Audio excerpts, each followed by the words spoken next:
pergaulanmu. 99,9%,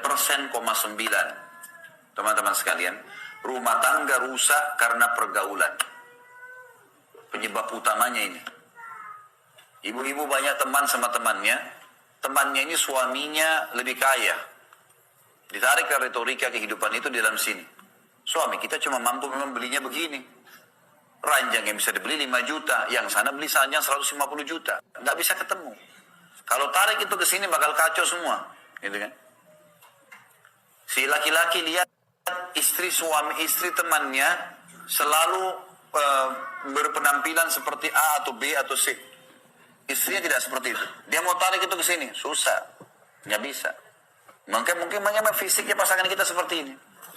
Makanya ada namanya gudul basar, turunkan pandangan. Perempuan disuruh pakai hijab. Semua itu tujuannya untuk itu. Untuk meredam supaya orang jangan cemburu. Kontrol ini teman-teman sekalian. Jangan pernah masukkan orang ketiga atau pola hidup atau pergaulan dalam rumah tangga kita. Tidak bisa. Ada orang subhanallah, ada banyak perempuan saya temukan begitu kasus ibu-ibu. Semua yang dia hadapin suaminya pemikirannya temannya. Sampai pernah terjadi perceraian. Ini dia masih cinta sama suaminya. Suaminya cinta sama dia. Ribut sedikit, dia akhirnya konsultasi sama temannya. Masih gadis tua, nggak menikah. Orang ini nggak ada pengalaman rumah tangga. Diajak musyawarah sama dia. Kesimpulan terakhir, suruh cerai. Kau juga bisa hidup kok kayak saya tidak ada suami tapi saya bahagia. Saya bisa kerja, saya bisa begini. Ajukan perceraian. Subhanallah. Gara-gara pergaulan tuh, bahaya sekali. Berapa banyak laki-laki begitu. Ceraikan istrinya. Kadang-kadang bapak-bapak kalau lagi kumpul sama teman-teman, jangan terpengaruh dengan perkataan itu. Nih, yang pulang duluan nih berarti takut sama istrinya nih. Kuat-kuatan nunggu di situ sampai jam 12, sampai jam 1. Ngapain? Untuk apa? Pulang lebih enak sama istri, ngobrol, bisa bercumbuan, bisa makan sama-sama. Ngapain dulu sama teman-teman habisin waktu tuh? Tapi ini pergaulan, bahayanya di situ. Dia akhirnya dipancing-pancing untuk itu. Jadi kan? Ini baru habis antar istri ke rumah sakit. Wah, suami yang tidak punya wibawa. Loh, kok bisa? Istri sakit.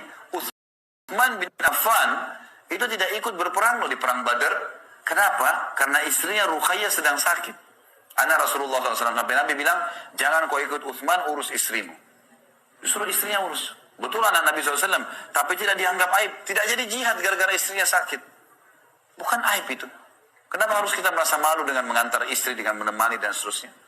Kenapa harus merasa malu karena seorang istri tunduk sama suaminya? Asma binti Abi Bakar radhiyallahu anha berkata, saya sangat bakti dengan Zubair, suaminya. Sampai saya menyiapkan makanannya, minumannya, pakaiannya, air yang dia pakai, yang saya bawa dari jarak jauh, dari sumur.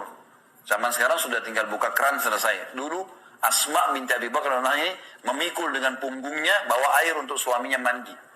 Dan saya mengurus anak-anaknya serta menggantikan sepatu kudanya. Jadi sangat luar biasa itu. Dan mereka tidak merasa aib dengan itu. Karena dia kejar ridhonya Allah di sini. Bagaimana memaksimalkan pasangan dalam masalah ini. Jadi kontrol pergaulan. Ingat, kata Nabi SAW, Al-mar'u adini khalili, seseorang sesuai dengan agama temannya. Hati-hati teman-teman sekalian. Kita bergaul dengan pengangguran, kita jadi pengangguran. Kita bergaul dengan pemabuk, kita jadi pemabuk. Saya kasih contoh gini. Kalau saya bergaul dengan 10 orang perokok, saya tidak merokok. Hari pertama, hari kedua, kita akan terbiasa minimal dengan baunya. Seminggu mereka akan bilang coba aja sebatang. Sebulan kita akan merokok bersama mereka. Setahun bisa jual rokok. Kita balik sekarang. Saya punya 10 orang teman penghafal Al-Quran. Saya nggak bisa ngaji. Bodoh sekali huruf hijaiyah pun tidak tahu. Hari pertama, hari kedua saya malu. Seminggu kemudian boleh belajar huruf hijaiyah. Sebulan kemudian bisa ngaji. Setahun kemudian bisa hafal Al-Quran bersama mereka. Hati-hati pergaulan. Bergaul sama orang rusak, rusak kita. Bergaul dengan orang baik, maka baik kita.